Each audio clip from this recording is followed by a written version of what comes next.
Estamos en comunicación, hablamos de un gran analista económico referente para muchos, José Luis Espert. Hola José Luis, buenas noches.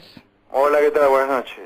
Un placer dialogar contigo. José Luis, lo primero que te quiero preguntar, ¿cómo considerás desde tu punto de vista las políticas económicas, ya sea de Daniel Scioli, Mauricio Macri y Sergio Massa? Bueno, mucho no se conoce de ellos lo que van a hacer, ¿no? Simplemente hay trascendidos y opiniones muy livianas de lo que van a hacer, así que te diría que opinar sobre lo que va a pasar dependiendo de quién gane hoy es adivinar.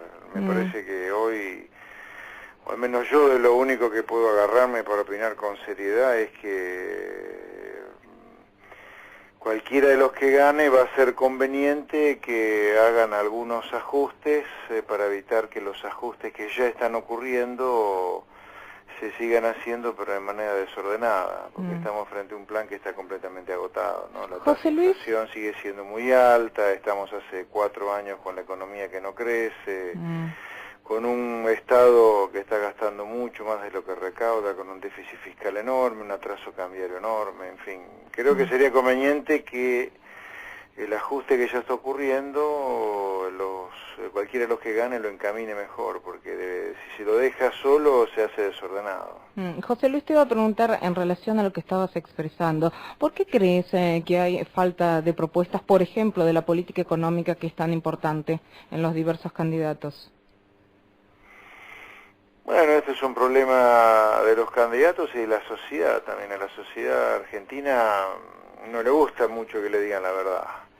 Creo que en algún lugar eso es lo que pasa y los candidatos también se prestan a ese juego de no ser concretos o por lo menos o algo menos difuso de lo que van a hacer si llegan a ser presidentes. Me parece que no hay una persona, así como no hay golpeador sin la persona que es golpeada, en este caso también. Yo creo que los candidatos en parte no dicen nada porque saben que no les conviene decirlo. La pregunta es por qué se da ese juego medio perverso entre una sociedad que no le gusta que le digan la verdad y un candidato que tampoco le dice la verdad, ¿no? ¿Y cómo crees que nos ven a nivel del mundo en nuestra economía? ¿Cómo nos ve el mundo?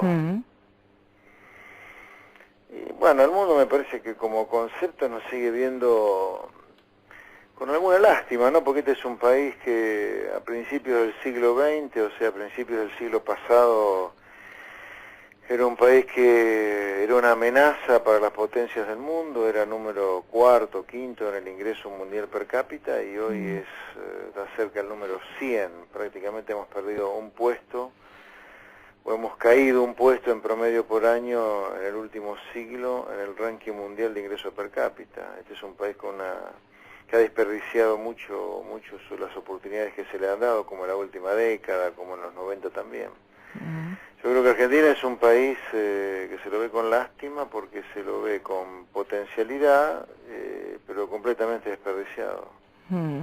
Te quiero preguntar, si vos hoy, José Luis, fueras ministro de Economía, es un caso hipotético, ¿no? ¿Cuáles serían las primeras y principales medidas a tomar que colocarías? Mira, yo como técnico tengo muy claro que los dos grandes problemas del cual se desprenden un montón de otros problemas, pero las dos grandes causas de un montón de otros problemas son un Estado que gasta infinitamente más de lo que recauda. El Estado argentino hoy tiene uno de los peores déficits fiscales de los últimos 50 años. Y por otro lado es un país que se ha transformado tan caro en dólares, lo que se llama atraso cambiario, que ni siquiera la soja es rentable ya. Ustedes vieron cómo el tambero tira la leche, el productor de citrus tira su producción de cítricos, los que producen manzanas lo mismo. La vitivinicultura se está mudando a Chile desde Mendoza porque ya no es rentable. Así que estos son los dos grandes problemas que Argentina tiene, así que estos son los dos grandes problemas que hay que atacar. La manera de atacarlo, yo le diría, el problema fiscal de este Estado que gasta tanto más de lo que recauda, hay que congelar el gasto público por completo, y para que eso sea posible digerirlo políticamente habría que dar una señal fuerte política, habría que echar a toda la cámpora, ¿no? Que es un conjunto de inútiles que no sirven para nada. Luego de congelar el gasto público y echar a la cámpora habría que devaluar el peso, o sea, aumentar el dólar para poder liberar el cepo. Ahora, dado que Argentina tiene un atraso cambiario tan grande, para evitar que la devaluación se transforme en inflación, hay que bajar la tasa de inflación, para lo cual hay que dejar de emitir, porque la inflación es un fenómeno esencialmente monetario. Para dejar de emitir, dado que queda un déficit fiscal grande, aún después de haberlo bajado algo por el congelamiento del gasto y la devaluación, va a ser necesario financiarlo con dólares, por lo cual el Fondo Monetario podría prestarnos plata. Y también creo que hay que hacer un giro muy grande en la política exterior, hay que amigarse con Occidente de nuevo, acatando los fallos de la Organización Mundial del Comercio, los fallos del FIADI, el fallo de Griesa, o sea, solucionar el problema de los holdouts, los buitres que se llaman, y todo esto tiene que hacerse con mucho apoyo político interno, ¿no? De parte del resto de la clase política, los sindicatos y los empresarios, porque un plan económico, por más bueno que sea, por más bien hecho que esté, si no tiene credibilidad, es un plan inviable, y parte de la credibilidad la da el apoyo político. José Luis, te quiero preguntar, porque hay un temor justamente en relación a levantar el cepo cambiario, y cuáles podrían ser las consecuencias. A tu criterio, ¿cuáles podrían ser las consecuencias del levantamiento del cepo cambiario? Mira, no levantarlo tiene sus riesgos, y levantarlo también. Y como estás en una situación límite, tenés poco margen para equivocarte, entonces todo lo que hagas, por más que esté bien hecho, puede terminar muy mal. Así que todo riesgoso. Si levantás el cepo así, tipo sacerdote divino, que vos crees que por levantar el cepo todo se soluciona, vas a tener una crisis. Claro. Ahora, si lo levantás dentro de un programa macroeconómico como el que yo te comenté, que ataca a todos los frentes y que recibe de un gran apoyo político interno e internacional, no. Pero bueno, también no levantarlo va a tener sus consecuencias también, así que el punto importante acá es que estás en una situación límite, que mucho margen no tenés.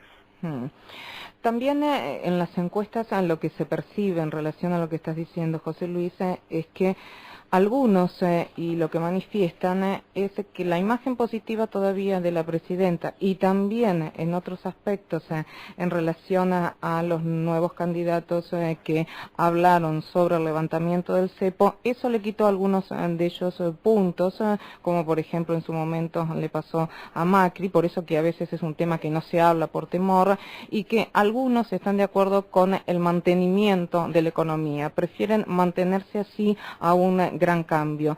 ¿Qué opinás de la mentalidad de nosotros, los argentinos, en relación a la economía, que a veces preferimos los parches antes que los grandes cambios? Bueno, la sociedad argentina es una sociedad con serias falencias culturales. Yo te diría que, si uno lo mira en perspectiva larga, Argentina sufre de lo que sería el síndrome de Estocolmo, ¿no? La sociedad ha desarrollado una suerte de relación amistosa con su secuestrador, en el sentido que, a pesar de que, no sé, hace 80 años que el populismo está destruyendo el país, no en vano pasamos a ser quintos en el ranking mundial de ingresos per cápita, a no superar el número 100 hoy, la sociedad sigue votando básicamente lo mismo. Y lo que ha pasado en los últimos 12 años ratifica esta sensación que yo tengo, ¿no? Luego de 12 años que han sido nefastos para el país por cómo terminan, otra vez terminamos con ajuste, con la economía que no crece, con pobreza igual que en los 90, en los 80, fuera del mundo, no demasiado diferente a cómo hemos terminado habitualmente con los planes del último siglo en particular. Hay miedo en la sociedad en hacer cambios, cuando acá habría que patear el tablero y hacer una cosa completamente diferente, imitando a los países exitosos a los cuales les ha ido bien, en lugar de ser una maquetita de lo que es Venezuela, ¿no? Si los candidatos no proponen nada diferente a lo que se ha hecho, en parte es porque saben que la sociedad no quiere hacer cambios.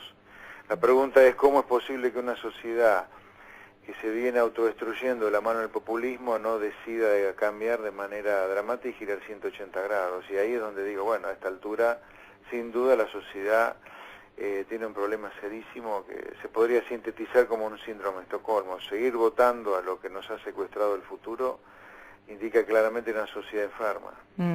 José Luis, ¿y cuáles serían para vos esos países referentes a nivel mundial de la economía? Mirá, no hay que irse demasiado lejos. En el continente, Chile hace 30 años, que es un ejemplo de lo que debe hacerse. Es un país que no para de crecer en promedio a 4 o 5% por año.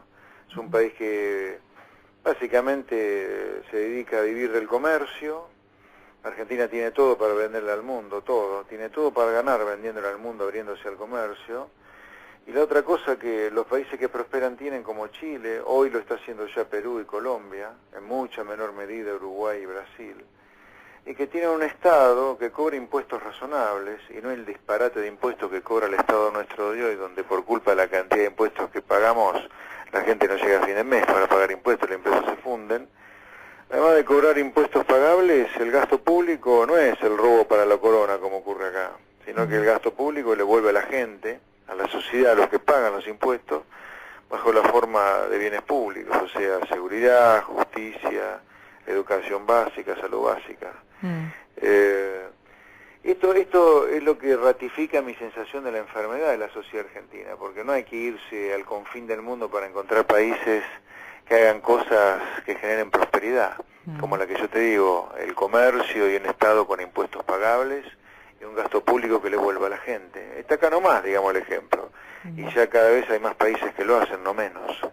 Te pregunté sobre medidas a tomar en el caso hipotético de ser ministro de Economía. Ahora, siendo hoy ministro de Economía, también lógicamente en este caso metafórico, ¿qué es lo que más te preocuparía? Mira, yo lo que te digo que hay que hacer, tu pregunta fue si fuera ministro de Economía, cosa que no hay ninguna chance, porque no simplemente estoy fuera de cualquiera de los partidos políticos.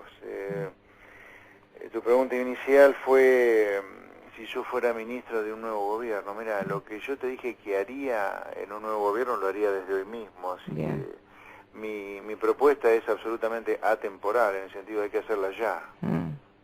No depende de si es 27 de septiembre o 10 de diciembre, lo mismo, lo haría ahora. Bien. A tu criterio, José Luis, ¿cómo ha sido la política económica del actual gobierno de la señora Presidenta de la Nación, Cristina Fernández de Kirchner, que ya está terminando su mandato? Bueno, digamos, hemos repetido lo que hicimos durante los 90 en muchos sentidos. Hay diferencias, por cierto, pero el centro, el core, el nudo gordiano de los programas económicos de los últimos 12 años no han sido diferentes de los 90, tampoco han sido diferentes de los 80, de los 70 y los 60. Argentina hace 80 años que vive haciendo lo mismo, salvo alguna pequeña diferencia. No en vano siempre termina igual, digamos, porque acá hay una gran pregunta a hacerse. ¿Cómo es posible que un plan de inflación cero de Helvar termina en un Rodrigazo en mediados de los 70? ¿Cómo es posible que la tablita de Martínez Díaz termina en la crisis de principios de los 80, con las devaluaciones locas y sin norte de Cibó? ¿Cómo es posible que haya un plan austral que termina en una crisis inflacionaria? ¿Cómo es posible que un plan de convertibilidad termine en una crisis como 2001-2002? O sea, estamos hablando de 4 planes que terminan siempre igual en alguna crisis, y si acá nadie le acierta lo que hay que hacer, vamos a terminar en la 5ª crisis si nadie le acierta lo que va a pasar en medio siglo. Bueno, ¿por qué terminamos siempre igual? Bueno, porque hacemos siempre lo mismo. Y los 12 años de kirchnerismo, no solo de lo de la presidenta Cristina Kirchner, han sido básicamente lo mismo, ¿no? Este país que rechaza el libre comercio cuando tiene todo para venderle al mundo, y tiene un Estado básicamente ladrón, ¿no? Porque nos roba los depósitos de vez en cuando, las jubilaciones, los ingresos reales con inflación y con devaluaciones. Así que los 2 mandatos de Cristina no han sido diferentes a lo que pasó con Néstor, a lo que pasó con De la Rúa, con Menem, con Alfonsín y antes también. ¿Qué opinas de los distintos ministros de Economía que hemos tenido en estos 12 años de kirchnerismo? Bueno, sobre las personas me parece que no tiene sentido opinar. Mucho, algo sí. Para Labaña fue todo muy cómodo porque recibió un país con casi todo encauzado como lo hicieron Duhalde previamente. No mucho más. Kicillof sí es el peor ministro de Economía que yo recuerde, pero no mucho más te puedo decir de esto. Y hablamos del peor ministro, y dentro de para vos los mejores ministros que hemos tenido en nuestro país. No puedo decirte ninguno que fue bueno porque hemos terminado siempre con crisis. Te vuelvo a repetir. Argentina ya tuvo 4 crisis desde los 70 para acá, así que no puedo hablarte bien de un ministro de Economía cuando hace 40 años que tenemos un promedio de una crisis cada 10 años, ¿no? Y a nivel internacional, ¿quién te ha representado como ministro de Economía? ¿Que te ha parecido buen ministro de Economía de otro país? A nivel internacional, mucho más que personas, te diría, me parece que a nivel internacional países como Australia, con las cuales se nos comparaba. Apenas terminó la Segunda Guerra Mundial, se decía que Australia y Argentina eran países que tenían todo para ganar. Hoy Australia tiene 4 veces el ingreso per cápita nuestro. Nueva Zelanda, de la mano de la lechería, se ha transformado en un país que tiene 3 veces nuestro ingreso per cápita. Yo creo que son ejemplos más que las personas que deberíamos imitar, ¿no? José Luis, realmente ha sido un placer dialogar contigo, una persona con muchísimo conocimiento en la economía, ya sea a nivel nacional como internacional, con convicciones y con tu propio criterio que te hace ser quien sos, José Luis Espert. Muchísimas gracias. No, por nada, chao, buenas noches. Un placer.